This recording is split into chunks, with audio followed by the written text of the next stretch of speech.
Welcome to Scheduley, your time management app. In this video, we'll go through the My Subscription section and learn how to manage your subscription. On the homepage, click on the Profile option. Scroll down and select My Subscription.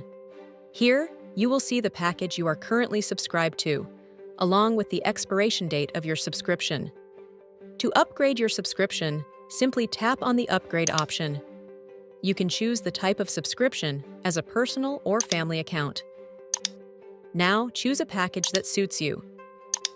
If you have a referral or coupon code, then enter the code or scan the QR code, if you have any, and then tap Done to proceed to the payment method. Once the payment is done, you've successfully completed the upgrade. That's it for today's Scheduley walkthrough, your time management app. That's how you can check your subscription details and upgrade your plan when needed. Thank you for watching. If you found this video helpful, don't forget to like, share, and subscribe for more tutorials. See you in the next video.